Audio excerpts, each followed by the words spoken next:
Yo estudio español. Bueno, pero me estoy esforzando porque tenemos un yerno chileno y por eso pues me encanta el español. Estoy trabajando en ello, me estoy esforzando, os lo aseguro. Pero bueno, vamos a empezar. Y voy a empezar dándoos una idea de lo que significa para mí el ir a mi trabajo todos los días. Esta soy yo cuando voy a mi trabajo. Yo vivo en Michigan, en Estados Unidos. We have a lot of snow. Y en Michigan hay muchísima nieve, por lo tanto, aquí en España tenéis mucha suerte. Entonces, como se ha mencionado, enseño este curso que se llama Enseñar cómo aprender con Terence Sejnowski, que es un científico preeminente. Y aquí le tenemos a él cuando va a trabajar a su puesto de trabajo. Por lo tanto, lo bueno que tiene el aprendizaje online hoy por hoy es que ayuda a la gente, no solamente a muchos estudiantes de distintos orígenes, a coincidir en un solo sitio, sino también que el profesorado puede proceder de distintos lugares. Y tengo que deciros también que yo me quedé conmocionada una vez que me invitaron a hablar en la Universidad de Harvard y pensé, es la Universidad de Harvard y yo soy simplemente una profesora del Medio Oeste y estaba muy nerviosa. Entré en la sala y la sala estaba abarrotada. Había mucha gente incluso de pie y me pregunté ¿por qué hay tanta gente en la sala? Pues resultó que nuestro curso, pues que solamente me había costado $5,000, tenía tantos alumnos como todos los cursos online de Harvard. Por lo tanto, lo que te dice esto es algo realmente muy importante. En primer lugar, te dice que cualquier persona puede tener éxito, pero también te dice lo que la gente ansía aprender sobre el aprendizaje. Es increíble porque pues pasamos por 12 o 16 años de educación, pero nunca nadie nos enseña cómo funciona nuestro cerebro para poder aprender de forma más efectiva. Por lo tanto, para mí, probablemente debería daros un poco de antecedentes acerca de mi propia carrera y de cómo me metí en el asunto del aprendizaje. Yo me crié por todas partes en Estados Unidos. Cuando tenía 15 años, ya había vivido en 10 estados diferentes. Casi siempre, no importa si viajas de un sitio a otro, porque la educación suele ser muy parecida, excepto por una cosa, que tiene que ver con el aprendizaje de las matemáticas. Cuando aprendes matemáticas, pues es un aprendizaje muy secuencial. Y si pierdes comba en un punto del camino, es muy difícil recuperarte. Entonces, yo había viajado de Texas a Massachusetts a los 7 años y de pronto en esa clase de matemáticas estaban muy adelantados. Y pues realmente a mí no me gustaban siquiera las matemáticas. Por lo tanto, cuando vi que estaban tan adelantados, pensé, de todas formas, a mí no me interesan las matemáticas, simplemente no voy a hacer nada. Por lo tanto, pues suspendía todos los exámenes, tanto en la escuela primaria, en la secundaria, etcétera, lo cual es un poco violento para mí admitirlo, porque soy profesora de matemáticas y publico en revistas de primer nivel, soy miembro de distintas sociedades de las matemáticas, y un día un alumno se enteró sobre mi pasado tan sórdido y me preguntó, pero entonces, ¿cómo lo has hecho? Y entonces me lo planteé y pensé, ¿cómo conseguí hacerlo?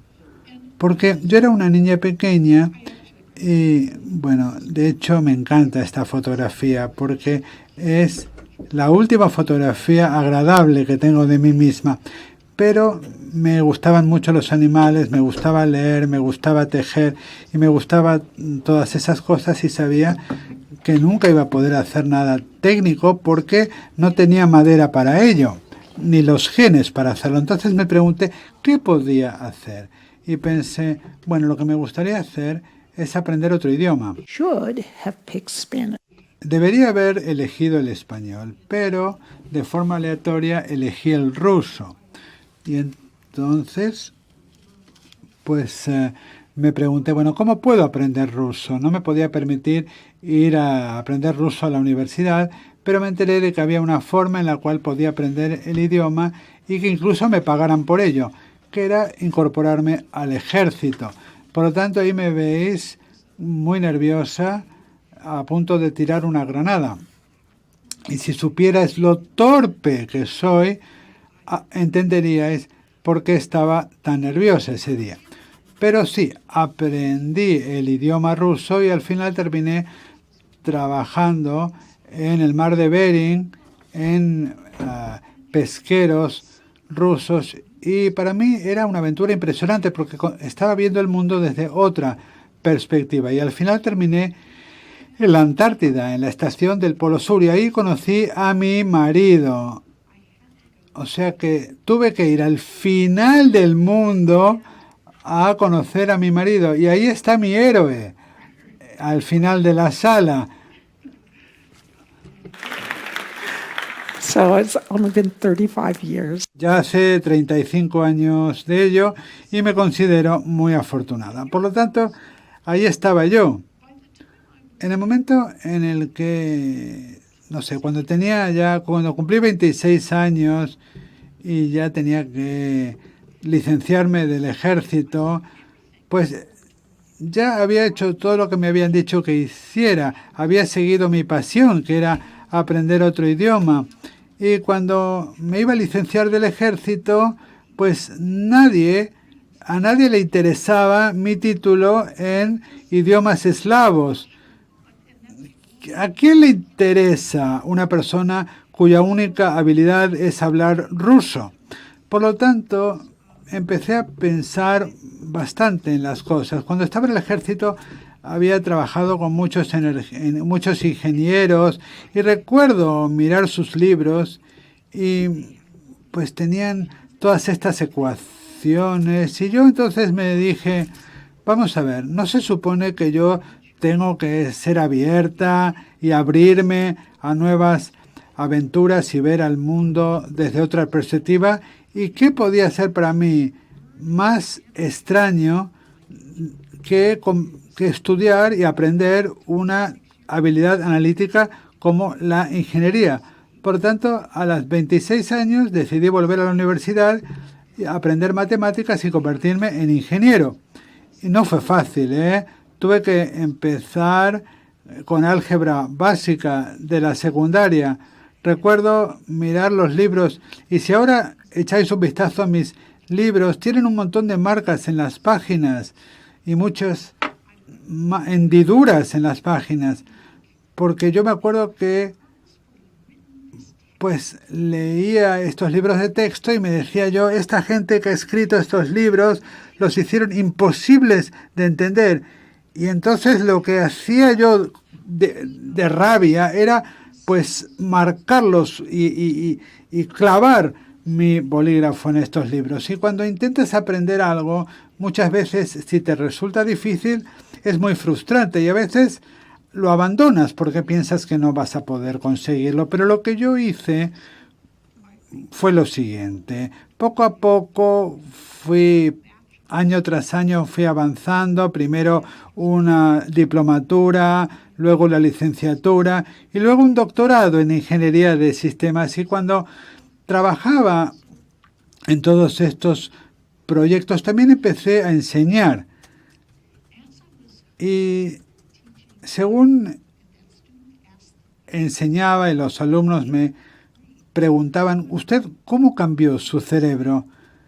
Entonces me di cuenta de que quizás tenía que escribir un libro sobre cómo cambiar de mentalidad. Entonces, pues tenía un poquito de conocimiento sobre la neurociencia y la psicología cognitiva. Entonces, pues escribí un montón de notas y pues apunté en una lista a los profesores pues que pues sobresalían más en una universidad y les pedí que echaran un vistazo a las notas, al libro que ya había, al borrador que ya había escrito, y me dijeron que sí, y me quedé muy impresionada porque después de haberlo leído me daban opiniones, comentarios, y había un comentario que se repetía. Me decían, cuando yo enseño, pues tengo algunos secretos, pero no quiero que se los divulgues a nadie. Uno de ellos era el uso de la metáfora. Es decir, era como un secreto de algo que utilizaban muchos de estos profesores. ¿Y por qué no querían compartir esta técnica con otros profesores?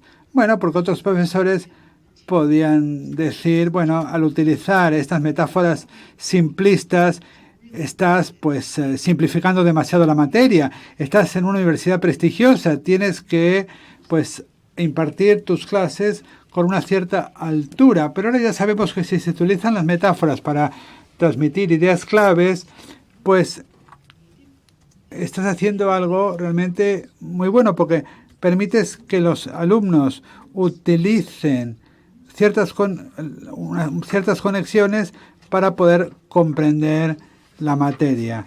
Aprender, por ejemplo, cómo fluye el agua es algo bastante difícil. Por eso a los bebés les gusta mucho jugar con el agua. Pero si sabes cómo fluye el agua, puedes comprender mucho mejor la idea de cómo fluye la corriente eléctrica. Y las partículas positivas fluyen en esta dirección, las negativas fluyen en esta dirección contraria. A nivel cuántico, todo tiene sentido. Pero cuando desglosas una metáfora ya no sirve para nada. Y las metáforas son una forma muy potente de transmitir conocimientos. Y además de hablar con los mejores profesores de la universidad, hablé también con neurocientíficos líderes, personas que fueran expertas en la tecnología. Entonces, lo que voy a presentaros hoy, esta tarde, son las cosas que aprendí en cuanto a cómo aprender con máxima efectividad. El cerebro ya sabemos que es muy complejo, pero podemos abreviar sus características principales y resumirlas en dos modos de operación principales. El primero lo llamaríamos el modo focalizado, que es, espero, lo que estemos haciendo hoy, centrándonos en un tema, y de esta forma activamos un conjunto de circuitos bastante limitado en el cerebro, una red de circuitos relacionados con tareas. Ahora, el otro modo que funciona en estos casos es lo que llamamos el modo difuso. En el modo difuso sigues teniendo ideas y pensamientos, incluso se relacionan con los temas en los que has estado trabajando, pero son mucho más aleatorios. Son como los pensamientos que tienes cuando estás en la ducha o cuando das un paseo. Entonces, lo que vamos a hacer ahora es ilustrar estas ideas utilizando una metáfora, muy bien. Y la metáfora que vamos a utilizar para ayudaros a entender esta idea es la metáfora de la máquina de pinball. La máquina de pinball, si tenéis una cierta edad, la recordaréis. Sabéis cómo funciona. Y si no, lo que se hace es, se tira de la palanca y sale la pelota va botando y así es como se consiguen puntos. Entonces lo que vamos a hacer es tomar la máquina de pinball y la vamos a introducir en el cerebro humano. ¿Estáis preparados? Muy bien. Bueno, veo que estáis muy entusiasmados. Me parece estupendo. Muy bien. Pues ahí tenemos la máquina de pinball en el cerebro humano. Esta es nuestra analogía de lo que es el modo focalizado o el modo concentrado. Fijaros los parachoques. Están muy cerca el uno del otro. Y lo que pasa en este modo es que a menudo hay patrones que ya se han creado por defecto, porque ya conocemos el material. Aquí hay un patrón y digamos que ya sabemos cuál es mi mayor fracaso durante la infancia. Pero se os da bien la multiplicación. Digamos que os pido que multipliquéis 72 por 47. Algunos de vosotros lo podréis hacer con la cabeza. Otros necesitaréis un papel. Pero, bueno, pues, José, quizás haya que bajar un poco el volumen. Entonces, vuestros pensamientos se irían, pues, de alguna forma siguiendo estos patrones que ya se han establecido. Y esto está todo muy bien. Pero, ¿qué sucede cuando estamos aprendiendo algo totalmente nuevo? Algo de lo que no tenemos experiencia previa. Por ejemplo, digamos que estamos aprendiendo a dividir. Estamos trabajando en un problema y cuando digamos que el nuevo patrón que queremos establecer es este patrón más oscuro de aquí. Y digamos que este es el patrón de las divisiones. Estamos aprendiendo a dividir, pero sin darnos cuenta volvemos a los patrones que ya conocemos, porque el patrón nuevo todavía no lo tenemos, todavía no sabemos cómo manejarlo, estamos intentando hacernos con él, o sea que sin darnos cuenta volvemos al patrón anterior y no podemos resolver el problema porque estamos utilizando los patrones equivocados. Por lo tanto, nos frustramos cada vez más y de repente cogemos un bolígrafo y pinchamos la página del libro y nos marchamos. Y lo interesante es que cuando abandonamos la tarea, nos quitamos la mente de la tarea, nos olvidamos de ella y nos metemos en el modo difuso. O sea que cuando la mente realmente abandona la tarea, que podría llevar minutos o horas, abre esta otra forma de pensar. Y fijaros cómo están separados estos parachoques. Por lo tanto, no podemos pensar de una forma tan minuciosa como lo hacemos cuando estamos en el modo concentrado. Pero lo que podemos hacer es pensar de una forma mucho más general, mucho más genérica. Y los pensamientos que tenemos pueden ser mucho más amplios. Y de esta forma podemos llegar a la nueva perspectiva en la que tenemos que estar para resolver el problema o entender el concepto. Entonces, cuando estamos aprendiendo algo nuevo, la mente normalmente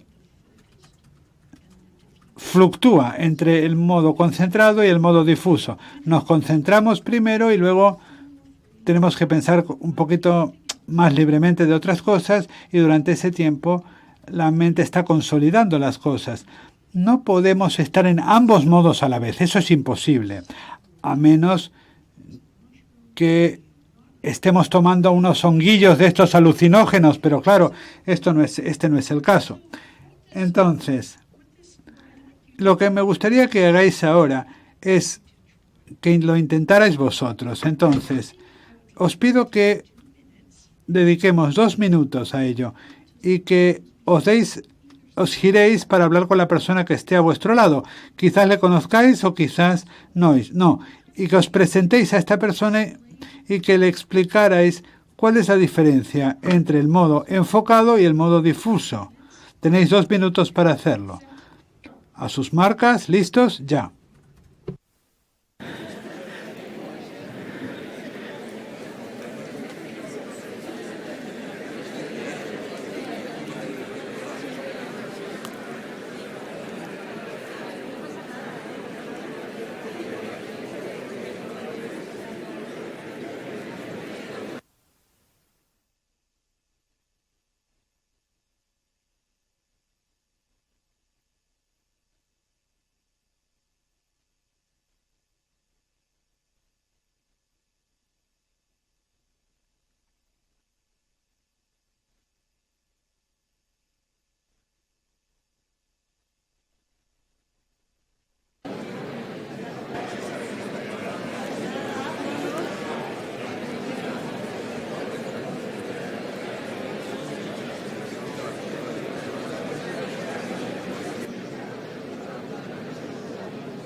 Alrighty. Pues muy bien. Hacedme caso, por favor. Una cosa que os quiero preguntar.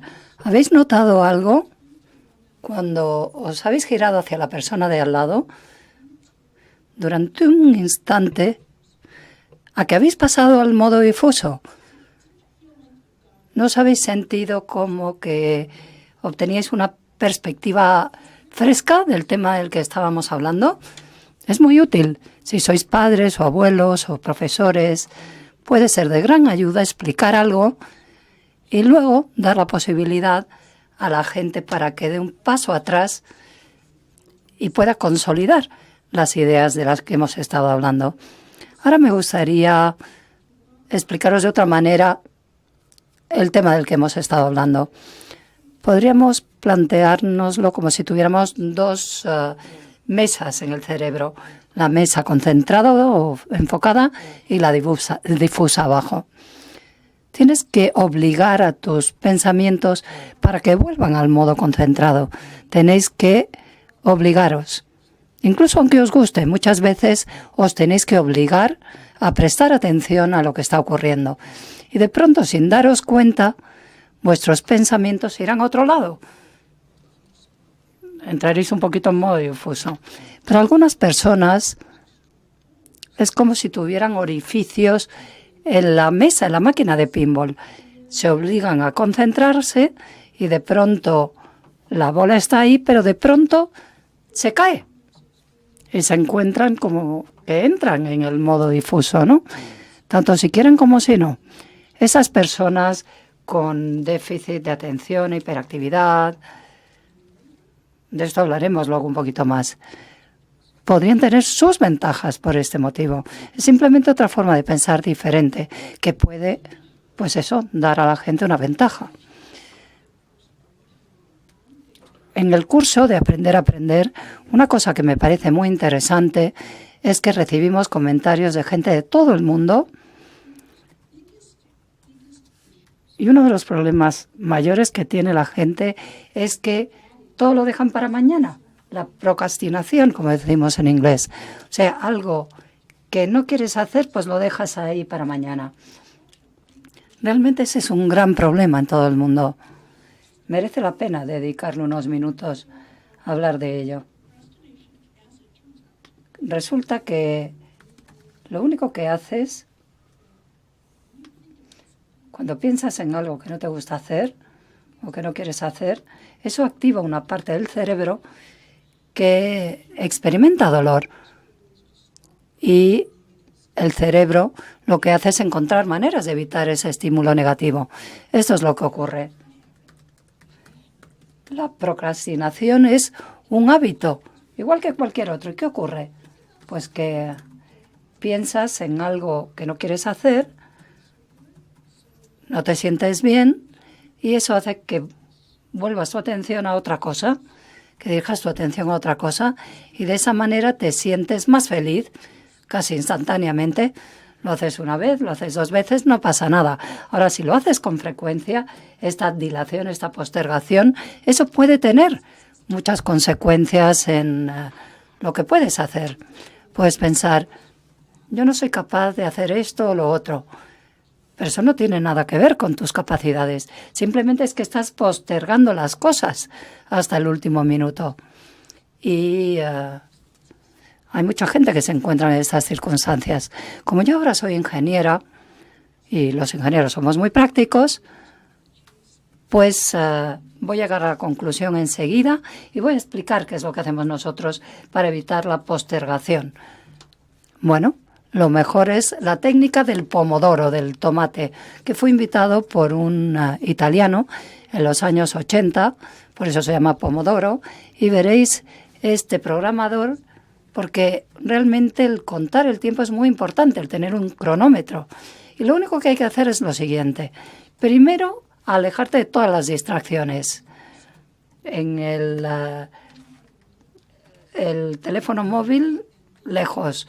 No tengas el ordenador delante. Y una vez que te alejas de todas esas distracciones, bueno, hay una cosas que no puedes evitar, ¿no? Si el niño llora o lo que sea, pero puedes intentar durante un tiempo alejarte de todas esas distracciones. Luego pones el cronómetro durante 25 minutos y te concentras todo lo que puedas durante 25 minutos hasta que suene el cronómetro.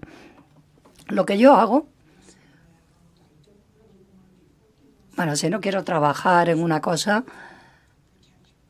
lo que hago es ponerme el programador y me pongo a trabajar con el cronómetro Pomodoro, ¿no? El tomate. Y empiezo a sudar y luego miro el cronómetro para ver cuánto tiempo ha pasado. Y resulta que solo han pasado 2 minutos. Y mi cerebro está gritando. Se queja, no puedo seguir durante 23 minutos haciendo lo mismo. Así que, bueno, yo me intento concentrar, vuelvo a concentrarme en lo que estaba haciendo y ese es el truco.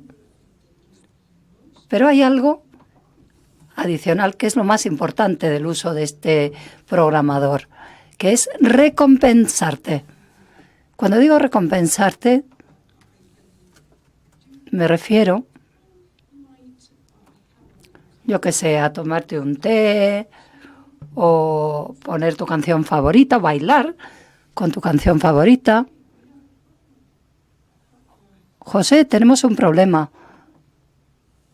José, está llamando al técnico. José, el técnico, está refiriéndose al técnico, que parece que le falla algo en su pantalla. ¿Veis? Los ponentes siempre tenemos delante una cámara barata. Aquí debería aparecer lo mismo que ahí arriba, pero en la que tengo delante no aparece lo que aparece en la pantalla grande. Pero bueno, da igual, voy a continuar con la pantalla grande. Bien, en cualquier caso, recordad lo que pensábamos antes de cómo se aprendía. Siempre pensamos que aprender era algo que tenías que hacer de forma enfocada, concentrada, pero no. Tú puedes aprender cuando estás concentrado y cuando no lo estás. Eso quiere decir que te concentras y luego haces un descanso. Ese descanso en modo difuso, ¿no? Con lo cual puedes sacar más sentido a lo que has aprendido antes. Y en ese periodo de recompensa es cuando te das un descanso en modo difuso y te ayuda a afianzar lo aprendido. Digamos que yo estoy trabajando duramente. Bueno, primero, yo no sé si vosotros esto os ha pasado. Bueno, odio hacer algo, hay una tarea que no me gusta, bueno, empiezo a trabajar en ello, me doy cuenta que tampoco está tan mal y luego digo, oye, esto lo voy a terminar. Y luego resulta que me meto tanto en la tarea que me acaba gustando. Y si esto ocurre, fenomenal, perfecto. Y puedo hacerlo durante 1 hora, 2 horas. Y cuando termino, me aseguro de recompensarme. Y esa recompensa lo que hace es ayudar a reconfigurar mi cerebro hasta cierto punto. Esa técnica del programador con Pomodoro, del tomate, es magnífica. Una pregunta. ¿Cuántos habéis oído hablar de la técnica del programador? ¿Y cuántos habéis oído hablar de esta técnica porque habéis visto el vídeo de Aprender a Aprender? Ah, vale. Eso es otra cosa. Bueno, creo que es importante que demos un paso atrás durante 1 minuto y consideremos cuáles son las piezas del cerebro, cómo aprende realmente el cerebro. Y para ello tenemos que tener en cuenta la neurona, que es, digamos, la parte constitutiva fundamental, y hay millones de neuronas en el cerebro. Ojalá pudierais ver vuestros rostros ahora. Veo que muchos de vosotros estáis pensando, uy, ahora ya va a empezar a hablar de cosas súper aburridas, científicas. Pues no, vamos a animar la cosa. Lo que vamos a hacer es utilizar un alienígena. Y este alienígena es una metáfora, una metáfora de la neurona. tenemos aquí el cuerpo de la neurona con su núcleo, representado en el alienígena por el ojo, y veis cómo el alienígena tiene un brazo que saca hacia afuera, pues ese es el axón. Y el axón, en la vida real, se mueve y toca a la siguiente neurona, los dedos de los pies de la siguiente neurona, que son las espinas dendríticas, las dendritas, y las dendritas son como si fueran las patas de las neuronas. Aquí tenemos 3 dendritas y estos alienígenas tienen muchos deditos, igual que las neuronas, que tienen muchísimas espinas dendríticas. Los axones se dirigen a estas espinas dendríticas de la siguiente neurona y así es como se establece esta comunicación. Vamos a verlo en acción. Aquí tenemos estos 2 alienígenas y los alienígenas, digamos que se acercan uno a otro y se tocan. Un brazo toca el pie del otro. Lo que ocurre con las neuronas es que envían señales entre sí. Y estas señales se van desplazando y pasan de una neurona, saltan esta hendidura sináptica y así se pasan a la siguiente neurona. Por supuesto, todo es mucho más complicado. Aquí tenemos esta señal, vemos cómo se desplaza a través de la neurona y en este espacio, donde está esta pequeña hendidura sináptica, productos químicos se emiten y así pasa esta señal eléctrica química. Eléctrica, química, a veces es solo eléctrica, por lo menos eso pretendemos. Cuando aprendes algo, lo que estás haciendo en realidad es simplemente crear conjuntos de uniones o enlaces entre neuronas. Bueno, como digo, es todo mucho más complicado, pero vamos a pensar en términos simbólicos. Digamos que estás aprendiendo a conjugar un verbo en español. Ese conjunto de conjugaciones en presente está representado por 5 neuronas o quizá más, que se conectan cuando yo soy capaz de conjugar un verbo en español, o cuando soy capaz de tocar un acorde a la guitarra, o cuando hago un movimiento de baile, o cuando hago una derivada matemática. Cada cosa crea una serie de enlaces o de lazos entre neuronas, ciertas neuronas. Y a medida que practicas, vas reforzando esas uniones, esos enlaces. Cuando más practicas, más fuertes se hacen estos enlaces. Podríamos pensar en, como si fueran eslabones de una cadena. Cuanto más practicas, mayor y más resistentes serán esos enlaces, esos eslabones de la cadena. Pero ¿qué ocurre si estás sentado, viendo al profesor, tomas apuntes y luego resulta que durante 2 semanas estás súper ocupado y no has visto los apuntes? Te enteraste muy bien cuando el profesor te lo contó y cuando tomaste apuntes. Pero ¿qué pasa? Que si no utilizas esos enlaces, este limpiador puede llegar y barrer toda esa serie de enlaces que se habían formado. Por eso es muy importante practicar, repetir el material.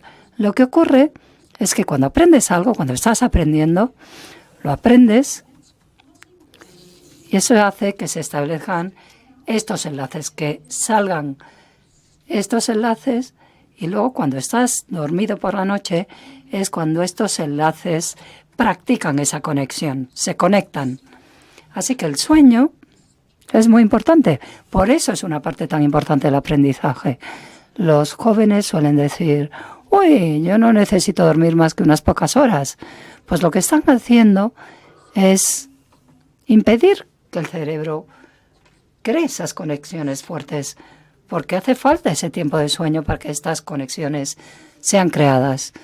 Os puedo mostrar una imagen de microscopía electrónica que muestra qué ocurre antes del aprendizaje y antes de dormir, que vemos todas estas espinas dendríticas, cómo salen, y fijaros en el aspecto que tienen después de aprender y después del sueño.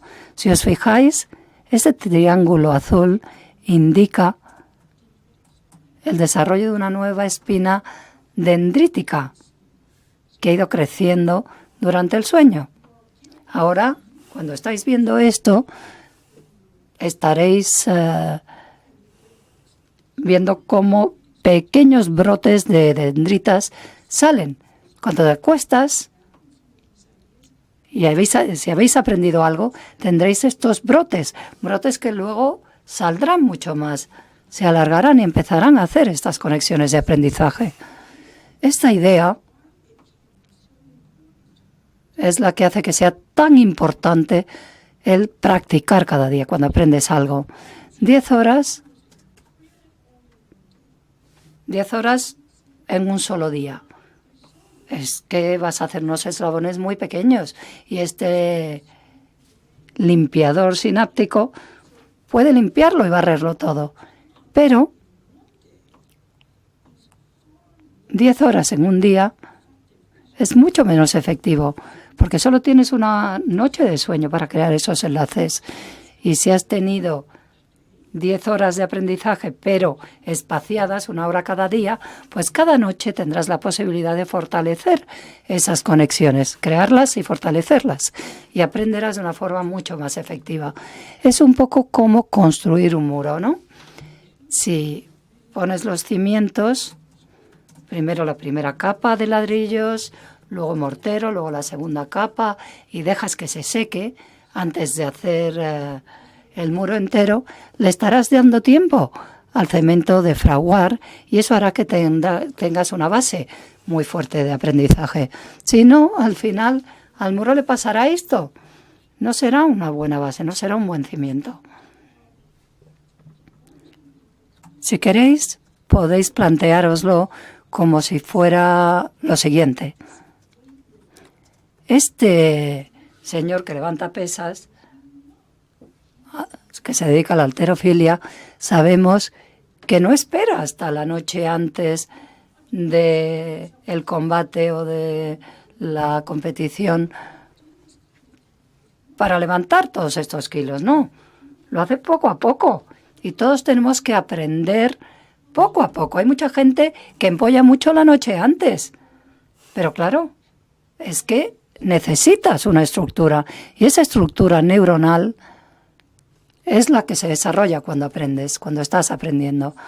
Y todo esto me lleva a uno de mis atletas favoritos de todos los tiempos, Julius Yego. Julius es keniata.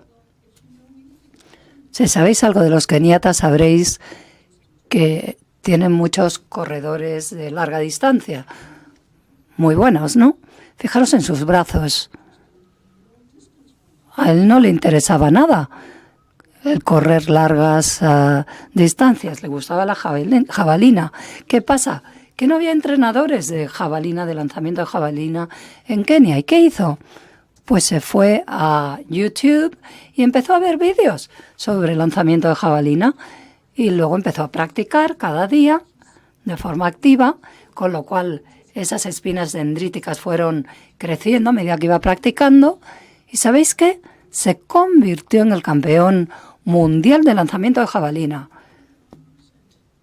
Y un 99,9% lo aprendió en YouTube, viendo vídeos y practicando. Así que si os interesa el aprendizaje online, bueno, es algo estupendo. Puedes aprender cosas que nunca pensaste que podrías aprender. Julius tenía otra ventaja. Él estaba haciendo algo que requería ejercicio físico y el ejercicio físico es realmente muy valioso. Ayuda a la memoria, potencia la memoria y el aprendizaje. Y pensaréis, ¿por qué ayuda el ejercicio a la gente a recordar las cosas mejor y aprender mejor? Bueno, en el último año y medio hemos descubierto los investigadores, ¿por qué es así? Y resulta que cuando haces ejercicio, produces en tu cerebro un producto químico que se llama BDNF, que es el factor neurotrópico derivado del cerebro. Y lo que hicieron los científicos fue tomar este factor y lo echaron sobre una serie de neuronas. Aquí tenéis una neurona antes de que la aderezaran con BDNF. Es exactamente la misma neurona después de aplicarle BDNF. Fijaros, todas esas espinas dendríticas han salido, se han vuelto locas. Es alucinante, ¿no? Y esto puede ser muy útil. Si resulta que tienes más espinas dendríticas, pues ya están ahí para que aprendas algo, ¿no? Preparadas para que aprendas. Y eso puede potenciar muchísimo el aprendizaje. Utilizando este tipo de ejercicios, bueno, el ejercicio lo que quiero decir es que puede ayudar muchísimo a potenciar el aprendizaje. Ahora deberíamos hablar un poco de la importancia de las distintas áreas de la memoria.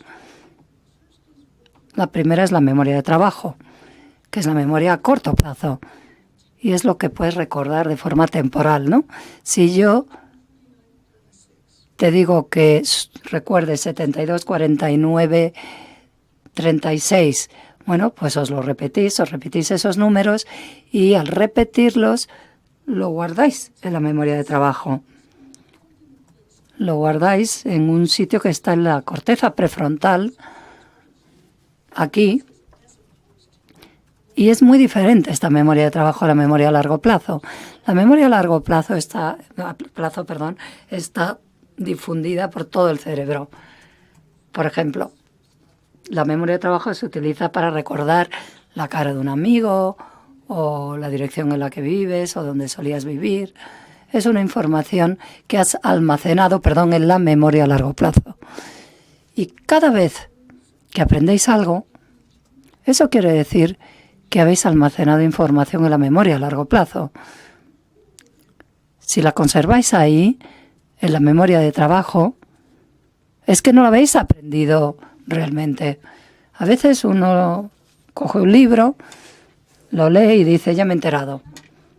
Vale, sí, pero lo tienes ahí en la memoria de trabajo y ahí estará mientras tú estés mirando la página. Pero cuando luego dejes de mirar la página, se habrá ido. Y ahora yo voy a contar un pequeño truco para ayudaros a retener la información en la memoria a largo plazo. Bien, vamos a utilizar una metáfora de la memoria de trabajo. Pensad en como si la memoria de trabajo fuera un pulpo atencional que tiene 4 patas. Esas 4 patas, si conocéis algo de psicología, son los 4 compartimentos de la memoria de trabajo. Pensábamos que la memoria de trabajo era capaz de almacenar 7 ítems, 7 cosas dentro. Ahora pensamos que más bien son 4. La verdad es que me alivió mucho porque mi memoria de trabajo no funciona muy bien. Normalmente tengo solo 2 compartimentos. De nuevo, la memoria de trabajo está en la corteza prefrontal, mientras que la memoria a largo plazo está por todo el cerebro. Así que lo vamos a representar como si fuera, pues eso, una serie de casillas con una serie de eslabones. Tiene muchísimos eslabones que son todas las cosas que has aprendido. Cuando estás aprendiendo algo por primera vez, bueno, debería decir que esto me recuerda a mi hija, Rachel. Cuando estás aprendiendo algo por primera vez, tu memoria de trabajo se vuelve un poco loca, ¿no? Está intentando reunir una serie de enlaces, ¿no? Pero una vez que lo ha aprendido, tienes esos eslabones y tu memoria de trabajo, bueno, pues el pulpo puede sacar una pata y coger esos eslabones que te permiten hacer lo que quieras hacer. Mi hija pequeña, Rachel,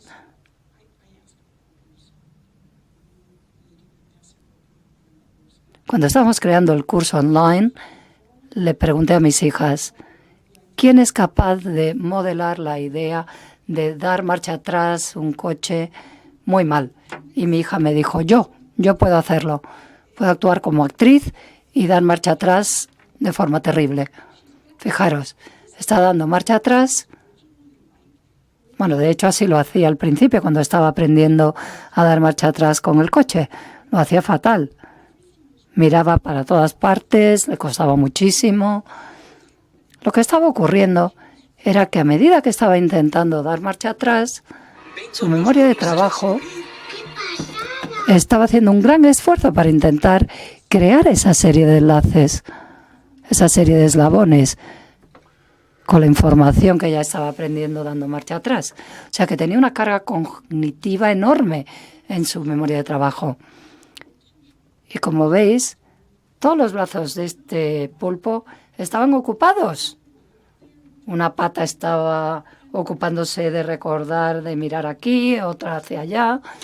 Pero la verdad es que no lo hacía bien.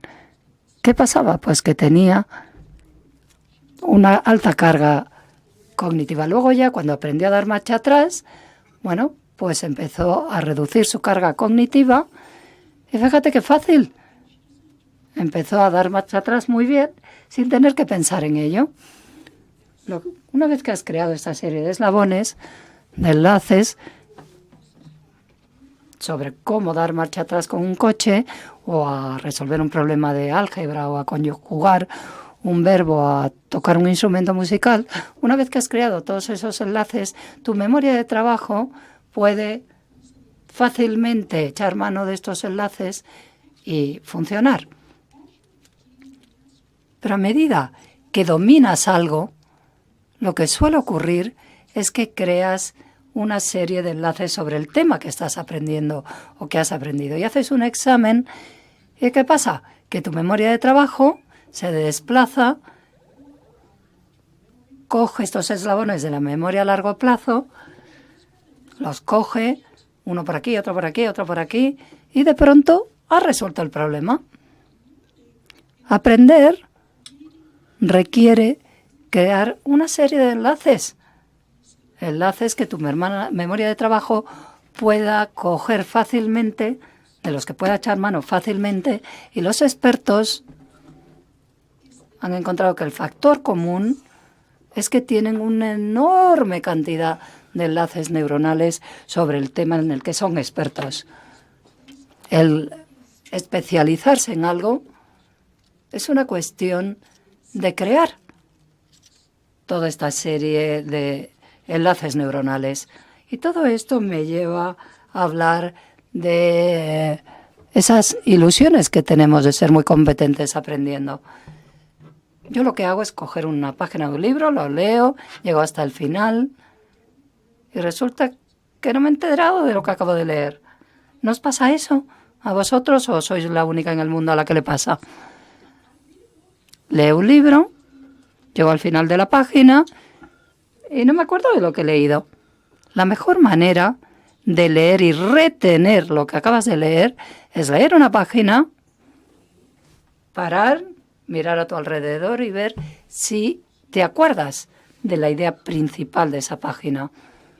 Y al alejar tu vista de la página del libro, te aseguras, garantizas que esa información no se queda solo en la memoria de trabajo, sino que intentas enlazar las ideas clave y eso se ha demostrado que es una técnica muy valiosa.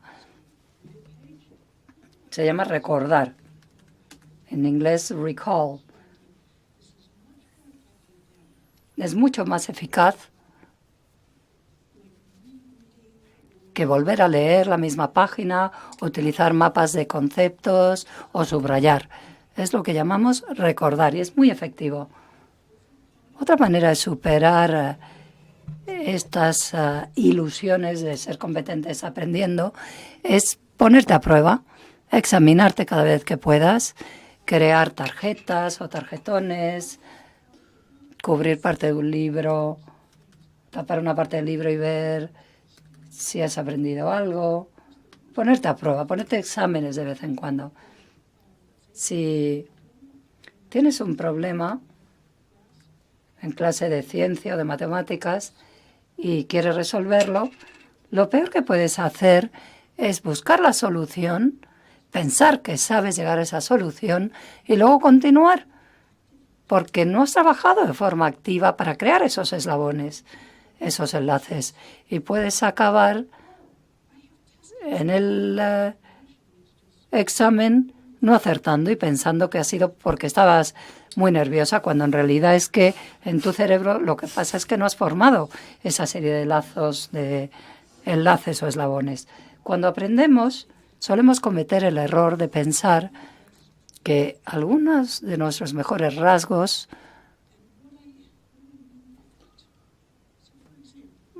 pues en realidad no son buenos. Pensemos en la mala memoria. Pensamos que la mala memoria es algo malo, pero no.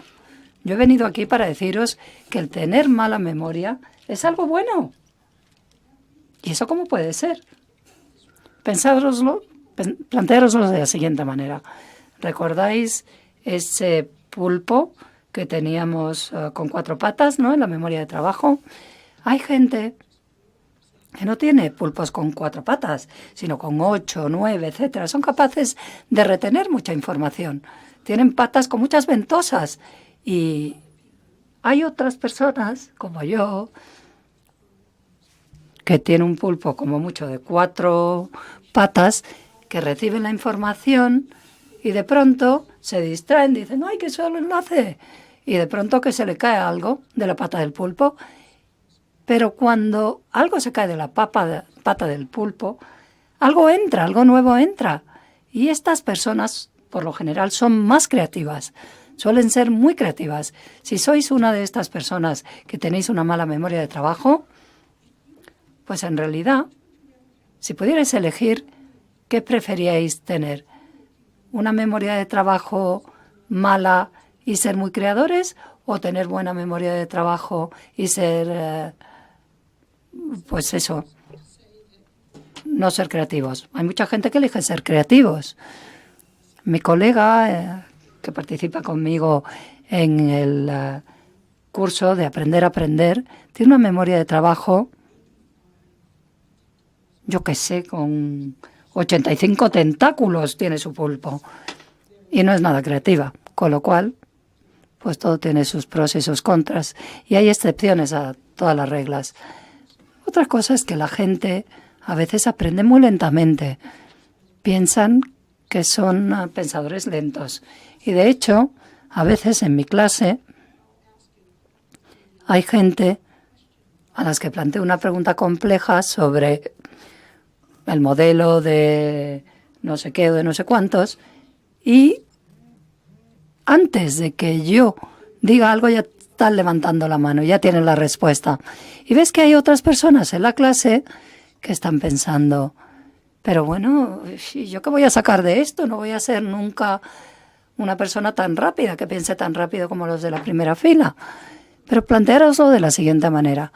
Hay gente que tienen cerebros que funcionan muy rápido y llegan a la meta muy rápido. Hay otros que tienen, pues eso, una forma de aprender de paseante, ¿no? Pensad en la experiencia del paseante. Son capaces de tocar las hojas de los árboles mientras van andando, oyen los pájaros, huelen el campo.